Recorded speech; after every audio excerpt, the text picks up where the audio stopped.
why did I go to university?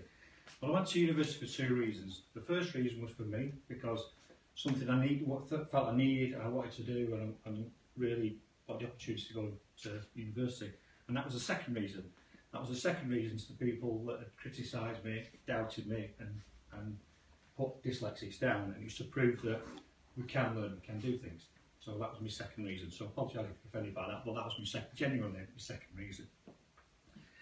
I also want to change the perception of dyslexics, and that was the other reason to go to university. But what I found when I went to university was, I did graduate in 2012 with a master's degree in global entrepreneurship.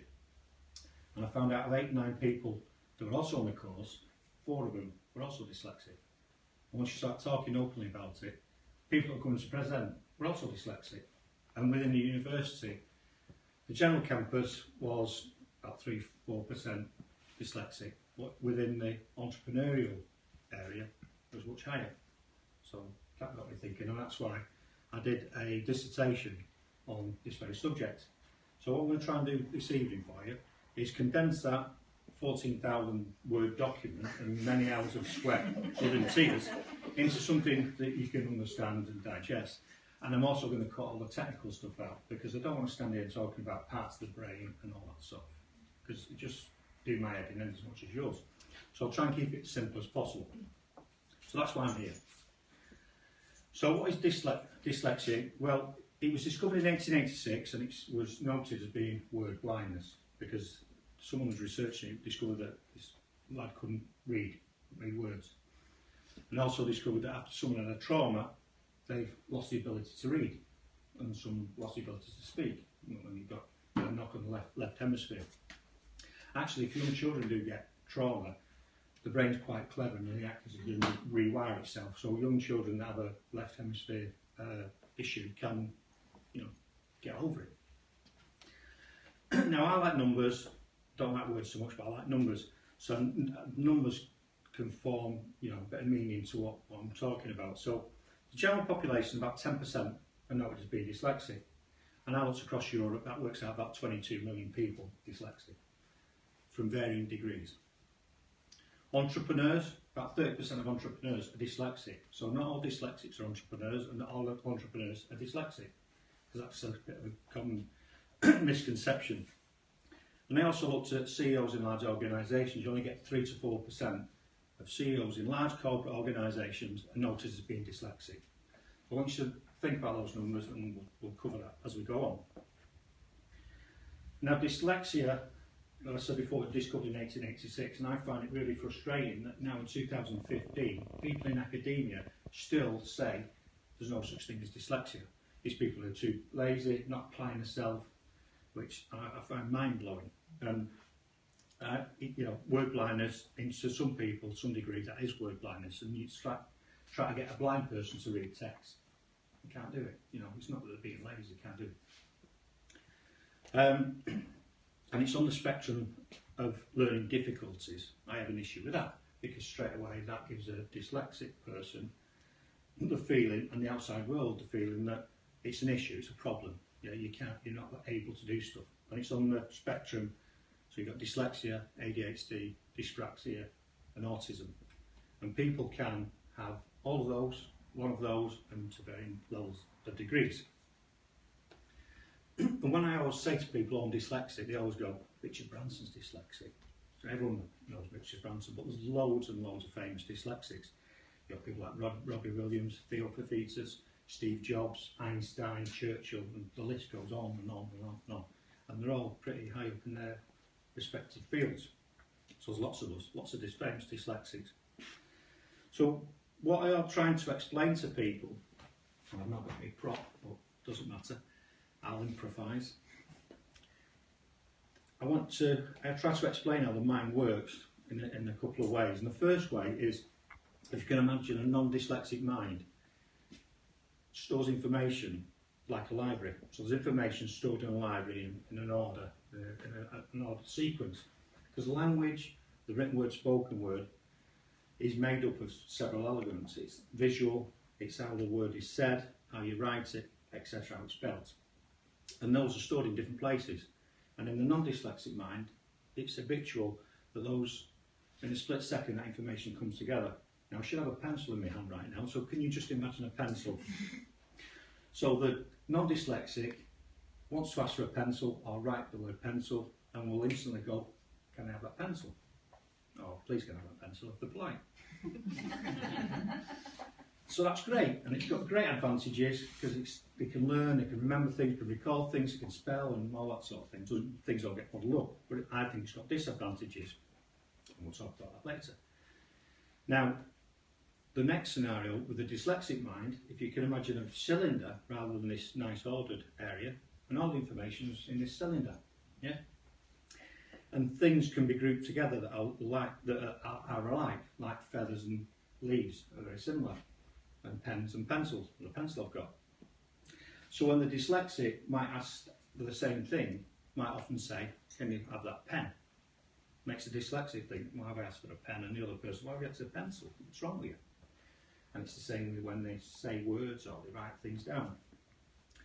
And language is very phonic based as well, the English language. So one way that they try to identify dyslexic is give a dyslexic a phonic word that has just been made up, and we'll struggle to read it, because I know I do. Because we tend to read the word and remember the word, the whole word, yeah, and that's why you find there's mixes from that as well. And the second way I like to explain it, dyslexia, is it's like everyone in this room probably uses a PC or a Mac. And those two pieces of equipment do virtually the same thing. We can go on the internet, we can Periscope or whatever, you know, with YouTube, do Word documents, Excel spreadsheets. Now try and get those two pieces of equipment to talk to each other, and it's impossible unless you've got bridges. So if you send a document, Excel document over or whatever, or take a program out of a Mac and put it in a PC, it won't work. And in real life, we have a similar situation with dyslexics and entrepreneurs, because the programming in those two pieces of equipment are fundamentally different. Yeah, it's the programming and how they're wired and how they work is different. And it's the same with dyslexics and non-dyslexics. The wiring is different. And what we tend to find, especially when entrepreneurs are talking to people about their great ideas they've come up with, a non-dyslexic or non-entrepreneur will go, what are you talking about? And it can be very frustrating because we have to take 2 or 3 steps back and then guide the person to where we are currently to take them forward.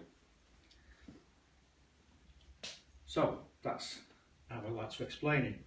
So then we have to look, if we think these two sets of individuals are similar and there's more dyslexics in entrepreneurial roles than other areas, I looked at the traits. So dyslexics, just a few things for you to think about. They're very visual thinkers, strong mechanical skills, got very low self-esteem, so that's worth remembering. Literacy problems, obviously. Great delegators, logical problem solvers, they dislike structure, remember that, and they're resilient. An entrepreneur, high self-esteem, very confident. Just think about some, entrepreneurs, very confident people. High risk takers, family business background. So generally, a lot of entrepreneurs have come from a family that parents have got a business, and it's learned. So they learn how do I do that, how do I do the books, etc. So they learn to be entrepreneurial. And they're very determined individuals.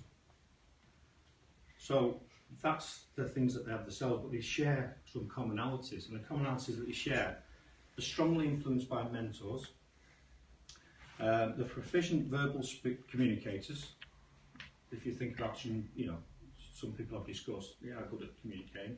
Conceptual thinkers, they're good innovators. Think people like Steve Jobs. There's a high left-handed ratio, so you get a lot of dyslexics and entrepreneurs predominantly left-handed. Interesting to see how many people in the room are left-handed. How many are left-handed? 2. And the gender ratio favours males. Yeah, and that's not to say we've not got good female entrepreneurs. We have, but the statistics say predominantly a male. And it's hereditary dyslexia within the population, so it tends to come out more in males than it does in females. So, when I was talking to you before, what makes dyslexics potentially good entrepreneurs? Yeah, do, I'll get it sorted, is go back to that cylinder before, that bucket of information. So what the advantage of that fluid problem we have when we're discussing things, we can make links between things that other people can't see. So if you go back to the library, this structured place, you'd be very difficult to get from science to science fiction, for example, because you might be in a totally separate place. But the dyslexic, because he's got this slush of information, can make links between things and say, well, that fit with that, and that works with that, and what about that? So, good at problem solving, and actually solving problems that exist or don't even currently exist. And I spoke to you before about CEOs, and the CEOs only 3 to 4%. I believe there could be more dyslexics at a CEO level. We're clearly able to get to that level, but we don't want to be. The reason we don't want to be is we don't like the structure, we don't like the control, we don't like to be contained. So we don't like those jobs. We're going to do something else. We get a lot of dyslexics to stay at lower levels to keep away from it all. For entrepreneurs, 30%. I believe entrepreneurs, there should be more dyslexic entrepreneurs. One thing I want to promote. There's only 30%. I think there should be far more. And the reason I say that is because when I was saying to you before about low self-esteem, the reason there's not more is because of low self-esteem. If they had more confidence, you'd find more. And I believe we should focus on that and really get people to, engage. So in summary, are dyslexics predisposed entrepreneurs? I think they are. I think demonstrate that with some of the information I've got in the research. And I think, like I said, it should be a lot higher. And if you can take one thing away from today, if you know a dyslexic, if you've got any family members, especially children, get them to focus on something they're really passionate about, because they could be the next Steve Jobs. Thank you.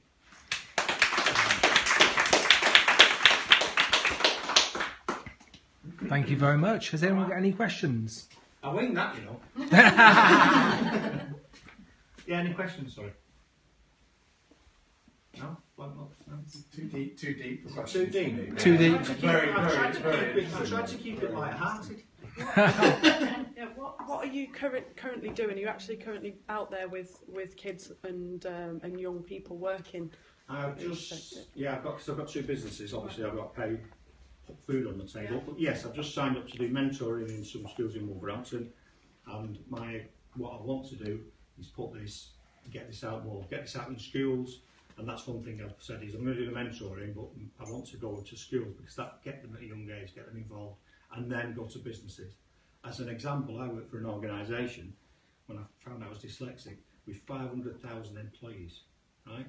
And when I found I was dyslexic, I went on the business company website, not a single thing about it. HR said to me, oh, we can't get anyone to do your reports for you and things like that, because that's how it got discovered. That's how I was having problems at work, because I'd gone from a business where I was really successful, really regarded, and really had very, very good teams and good results. And it was all visual, it was all presentations and spreadsheets and things like that. And then I went to an organisation where it was all written reports.